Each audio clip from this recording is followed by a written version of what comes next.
ಮದುವೆಯಾದ ಗಂಡಸರು ಅಫೇರ್ ಇಟ್ಟುಕೊಳ್ಳಲು ಕಾರಣಗಳು.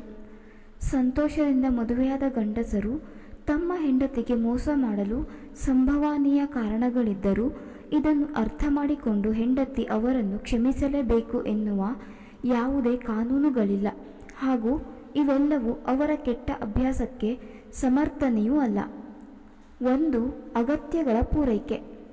ಕೆಲವು ಗಂಡಸರ ಅಗತ್ಯಗಳು ಹೆಂಡತಿಯಿಂದ ಪೂರೈಕೆಯಾಗದಿದ್ದಾಗ ಬೇರೆ ಹೆಂಗಸರನ್ನು ಹುಡುಕುವ ಸಾಧ್ಯತೆ ಇದೆ.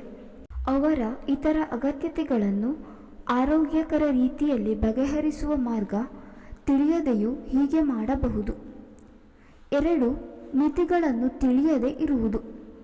ಸಂಬಂಧಗಳಲ್ಲಿ ಯಾವ ನಡವಳಿಕೆಯು ಸ್ವೀಕಾರಾರ್ಹ ಅಥವಾ ಸ್ವೀಕಾರಾರ್ಹವಲ್ಲ ಎಂಬುವುದು ಅಥವಾ ಇತರ ಜನರೊಂದಿಗೆ ಯಾವುದೇ ಮಿತಿಗಳನ್ನು ಹೊಂದಿರದಿರುವುದು ಪುರುಷರು ಅಫೇರ್ ಹೊಂದುವ ಸಾಧ್ಯತೆ ಇದೆ. 3. ಅಭದ್ರತೆಗಳು.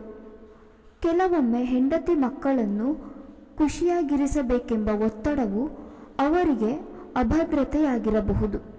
ಇದನ್ನು ಸಂಗಾತಿಯೊಂದಿಗೆ ಆರೋಗ್ಯಕರವಾಗಿ ಮಾತನಾಡಲು ಸಾಧ್ಯವಾಗದೆ ಗುಟ್ಟಾದ ಸಂಬಂಧಗಳನ್ನು ಇಟ್ಟುಕೊಂಡು ರಹಸ್ಯವಾಗಿ ಪರಿಹರಿಸಲು ಮಾರ್ಗಗಳನ್ನು ಹುಡುಕಬಹುದು. 4. ಅವರು ಆಯ್ಕೆ ಮಾಡುತ್ತಾರೆ. ಪತಿ ತನ್ನ ಹೆಂಡತಿಗೆ ಮೋಸ ಮಾಡುವುದು ಕೇವಲ ಸಂಭವಿಸುವ ಸಂಗತಿಯಲ್ಲ, ಇದು ಗಂಡನ ಆಯ್ಕೆಯಾಗಿದೆ.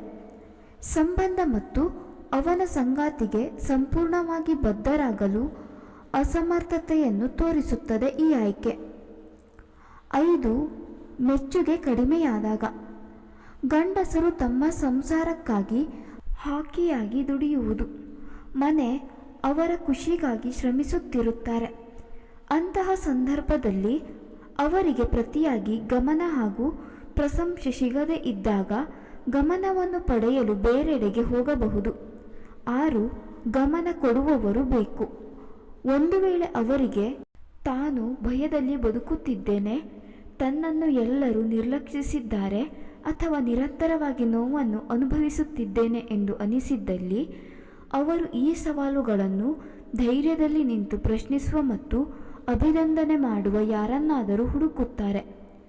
7. ಲೈಂಗಿಕ ಬಯಕೆಗಳು. ಈ ವ್ಯಕ್ತಿಗಳು ಭಾವನಾತ್ಮಕ ಯಾತನೆಯಿಂದ ದೂರವಿರಲು ಲೈಂಗಿಕತೆಯನ್ನು ದುರುಪಯೋಗಪಡಿಸಿಕೊಳ್ಳುತ್ತಾರೆ. ಅದು ಸಾಮಾನ್ಯವಾಗಿ ಹಿಂದಿನ ಆಘಾತ ಮತ್ತು ನಿರ್ಲಕ್ಷ್ಯದ ಪರಿಣಾಮವಾಗಿದೆ. 8. ಇತರ ಕಾರಣಗಳು.